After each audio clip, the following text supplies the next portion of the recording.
प्रिय दर्शकों, हम आपको इस वीडियो के माध्यम से एक कहानी सुना रहे हैं। धर्म बुद्धि और पाप बुद्धि। किसी शहर में धर्म बुद्धि और पाप बुद्धि नाम के दो व्यक्ति रहते थे। एक बार पाप बुद्धि ने सोचा कि मैं तो गरीब हूँ, इसीलिए मुझे धर्म बुद्धि को अपने साथ लेकर किसी दूसरे देश में जाना चाहिए। वहाँ पर इसी के सहारे मैं भी अमीर बन जाऊँगा। बस फिर क्या, धन कमाने के पश्चात मैं इसे भी धक्का दे दूंगा। यह सोचकर वह धर्म बुद्धि के पास गया। जाते ही उसने कहा, अरे भाई, यहाँ बैठे बैठे क्या कर रहे हो? चलो हम लोग यहाँ से किसी दूर देश में चलकर घूमते फिरते हैं, कारोबार करें, धन कमाएं। एक ही स्थान पर बैठे रहने से आदमी कभी बड़ा नहीं बन सकता। धर्म बुद्धि ने उसकी बातें सुनी तो वास्तव में ही उसे महसूस हुआ कि वह घर बैठे बैठे जीवन बेकार हो रहा है। यदि इंसान को धन कमाना है, कुछ सीखना है तो परदेश में जाना होगा। यह सोचकर उसने अपने माता पिता से परदेश जाने की आज्ञा ले ली। इस प्रकार दोनों मित्र परदेश चले गए। दोनों मित्र परदेश जाकर दिन रात काम करते रहे, जिससे उन्होंने काफ़ी धन कमा लिया। फिर उन्होंने सोचा, चलो अब घर वापस जाएं। तब दोनों वापस घर चले। जैसे ही वे लोग अपने शहर के बाहर पहुंचे तो पाप बुद्धि ने कहा, अरे भाई, यह सारा धन घर ले जाना ठीक नहीं है, क्योंकि धन को देखते ही रिश्तेदार, मित्र आदि उधार मांगने लगते हैं। इसीलिए हम थोड़ा सा धन अपने गांव ले चलते हैं, बाकी धन इस जंगल में गड्ढा खोदकर इसमें दबा देते हैं।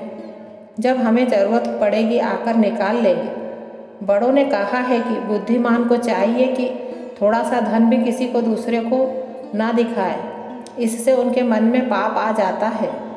जैसे मांस जल में मछलियों द्वारा, पृथ्वी पर कुत्तों द्वारा, आकाश में पक्षियों द्वारा खाया जाता है, वैसे ही धन वाला व्यक्ति भी। धर्म बुद्धि के मन को पाप बुद्धि की बात लग गई।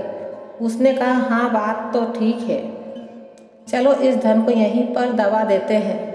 इस प्रकार इन दोनों मित्रों ने मिलकर जंगल में एक गड्ढा खोदा और उसमें धन दबाकर स्वयं अपने शहर आ गए। कुछ ही दिनों पश्चात पाप बुद्धि ने सोचा कि क्यों ना यह सारा धन मैं ही मार दूं। बस फिर क्या था।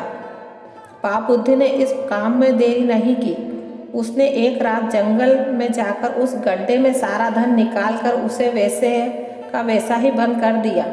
दूसरे दिन वह धर्म बुद्धि के पास गया और बोला, मेरे मित्र, आज हमें वह धन निकालकर बांट लेना चाहिए, क्योंकि मेरे घर वालों को धन की आवश्यकता है।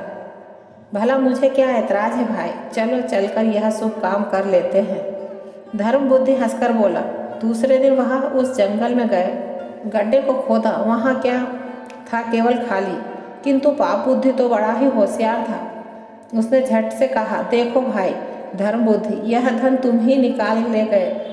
तुम्हारे बिना इस धन का किसी को पता नहीं था। धर्म बुद्धि बेचारा निर्दोष था। वह क्रोध से भरा हुआ बोला, नहीं, झूठ है, मैं चोर नहीं। मैंने तो जीवन में कभी झूठ नहीं बोला, कभी चोरी नहीं की। इस प्रकार दोनों में झगड़ा बढ़ गया। बात न्याय के लिए किसी जज के पास पहुंच गई। फैसले के लिए गवाह की जरूरत पड़ी तो उस वृक्ष को गवाही के लिए चुना गया जिसके नीचे धन दबाया गया था।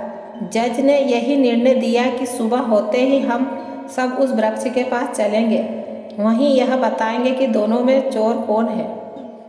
पाप बुद्धि के मन में तो चोर था ही। उसने घर आकर अपने पिता से सारी बात बताई।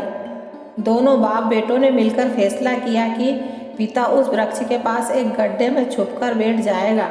वह उससे पूछा जाएगा कि चोर कौन है, तब झट से बोल देगा, धर्म बुद्धि। बस सुबह उठते ही पंचायत के लोगों के साथ धर्म बुद्धि और पाप बुद्धि दोनों ही चले। पाप बुद्धि के पिता तो सबसे पहले वहां पहुंच चुके थे। जाते ही जज ने वृक्ष की ओर देखकर पूछा, हे वृक्ष देवता, तुम ही बताओ कि इन दोनों में चोर कौन है, पाप बुद्धि अथवा धर्म बुद्धि? वृक्ष क्या बोलता है? पाप बुद्धि के पिता ने वृक्ष की जड़ वाले गड्ढे में बैठे बैठे झट से कह दिया, धर्म बुद्धि चोर है। धर्म बुद्धि भले ही चोर साबित हो चुका था, किंतु किसी को इस बात पर विश्वास नहीं हो रहा था।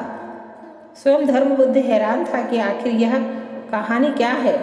फिर उसकी तीव्र बुद्धि ने काम किया। उसने वृक्ष के चारों ओर सूखी लकड़ियाँ इकट्ठी करके उसमें आग लगा दी। जैसे ही आग लगी, पाप बुद्धि का पिता आग से झुलसता हुआ उस गड्ढे से बाहर निकला। वह आग में जल रहा था, दर्द के मारे चीख मार रहा था। पंचायत के लोग उसे इस हालत में देखकर हैरान रह गए थे। उनकी समझ में कुछ भी नहीं आ रहा था। अंत में पाप बुद्धि के पिता ने तड़पते हुए अपने बेटे की चोरी की सारी बात बता दी और स्वयं उसी समय मर गया। जज ने पाप बुद्धि को दंड के रूप में वृक्ष पर ही लटका दिया। कहा कि बुद्धिमान को चाहिए कि उपाय सोचे, पर साथ ही बाधा को भी सोचे। धर्म बुद्धि और पाप बुद्धि कहानी समाप्त। आपको हमारा वीडियो अच्छा लगा हो तो चैनल को सब्सक्राइब कर लाइक और कमेंट में हर हर महादेव जरूर लिखें। धन्यवाद।